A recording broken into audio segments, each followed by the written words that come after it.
Varicose veins కి సరైన చికిత్స కోసం సంప్రదించండి ఎవిస్ హాస్పిటల్.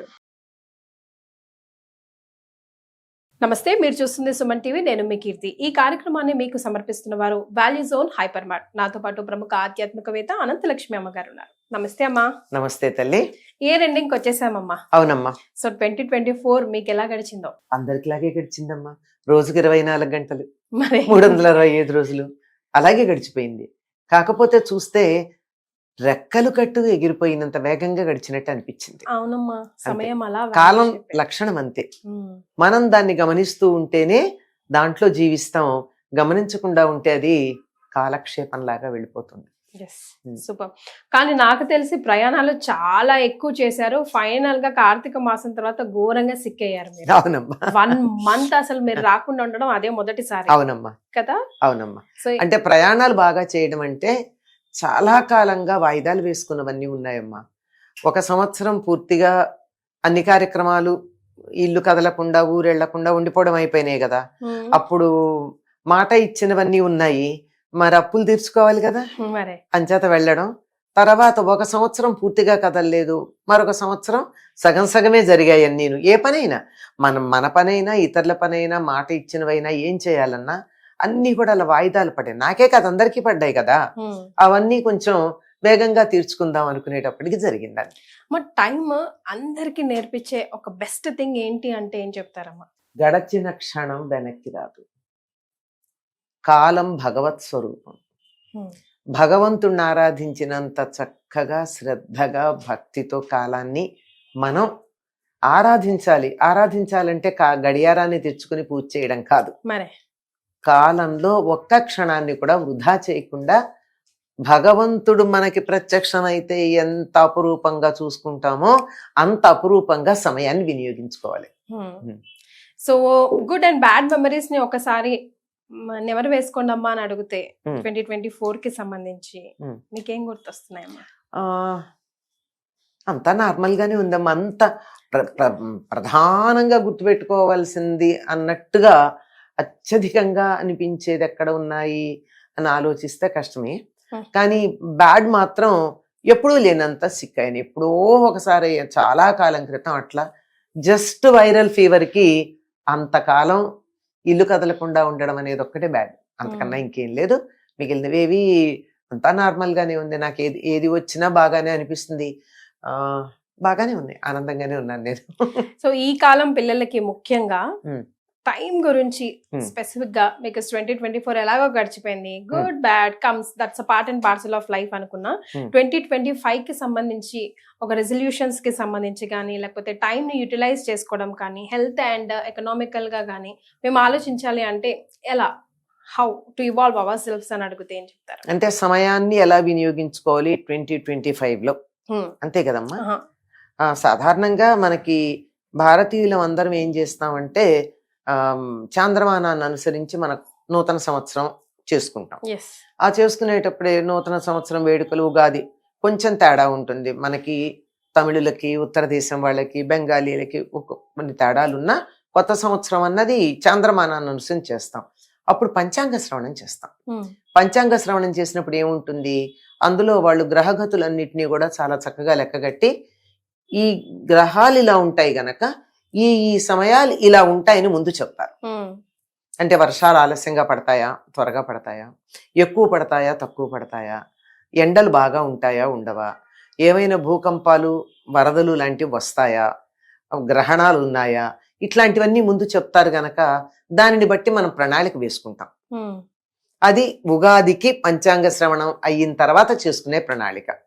అంటే ఉదాహరణకి ఈ పుష్యమాసం ఇలాంటి వాటిల్లో పెళ్లిళ్ళు ఉండవు కనుక అమ్మాయి పెళ్ళో అబ్బాయి పెళ్ళో చేయాలనుకుంటే ఆ రోజులు పక్కకు పెట్టుకుంటాం. గృహప్రవేశాలు ఇలాంటివన్నీ పక్కకు పెడతాం. అలాగే గ్రహణాలు ఉన్నాయంటే అప్పుడు ప్రయాణాలు లాంటివి ముందరే తెలుసు కనుక పక్కకు పెట్టుకుంటాం. ఇట్లా ప్రణాళిక వేసేసుకుంటాం.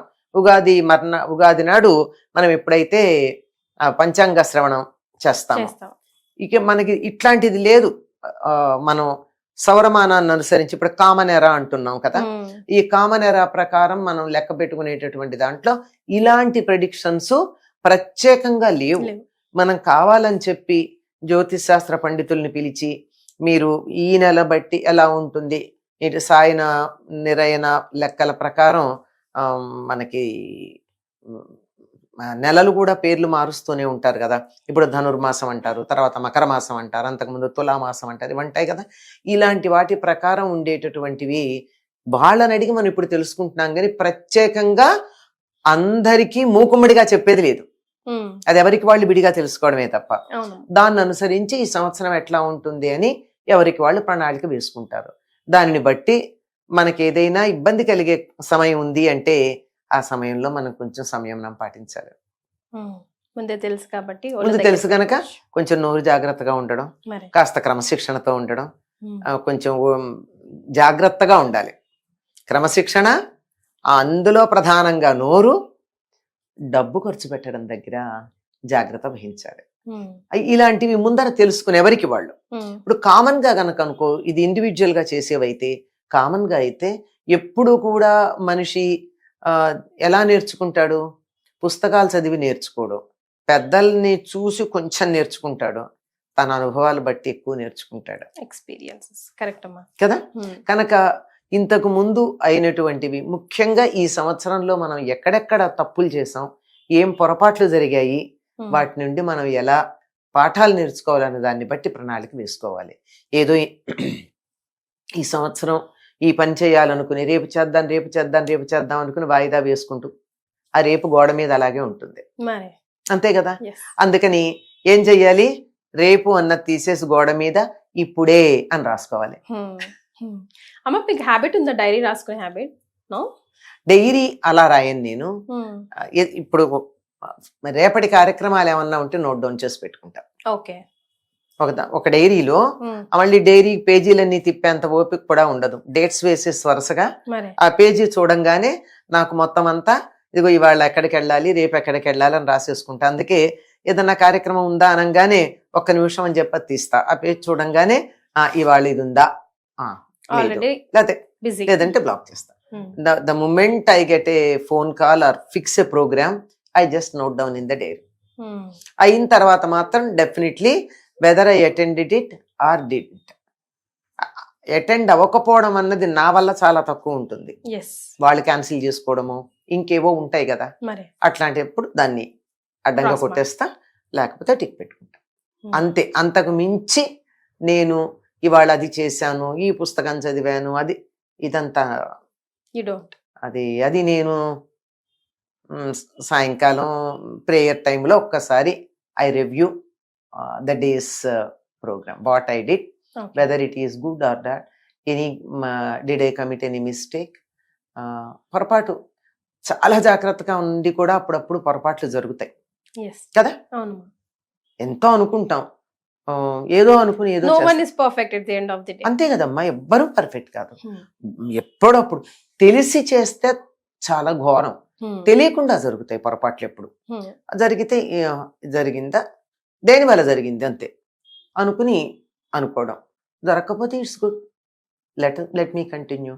ఇఫ్ రియల్లీ నా వల్ల ఎవరికన్నా బాధ కలిగితే మాత్రం మర్నాడు మూడో నాడు వీలు చూసుకుని పొరపాటు అయిందని చెప్పడానికి సిద్ధపడతా.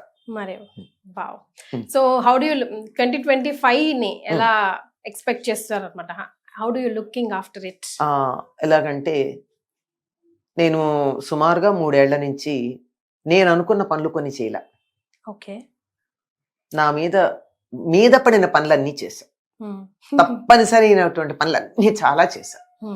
నేను పెండింగ్ లో పెట్టుకున్న పనులు కొన్ని ఉన్నాయి, అవలా మన టేబుల్ మీద అలాగే ఉంటాయి అన్నమాట.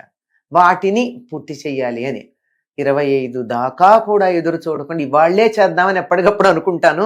కనీసం 25 జనవరి 1 నుంచన్నా తప్పనిసరిగా చెయ్యాలని. సో అమ్మ మాటని గుర్తుపెట్టుకుంటే మనం కూడా అప్పుడెప్పుడో చేద్దాం అనుకున్న పనులన్నీ ముందేసుకొని ఇప్పుడు ఫస్ట్ కమ్ ఫస్ట్, మళ్ళీ నెవర్ దిలెస్ అన్నట్టు క్లియర్ చేసుకోవాలి. అమ్మ, happy new year to you. ఆంగ్ల నూతన సంవత్సర శుభాకాంక్షలు. థ్యాంక్ యూ అమ్మా, విష్ యూ ద సేమ్. అందరికీ కూడానమ్మా.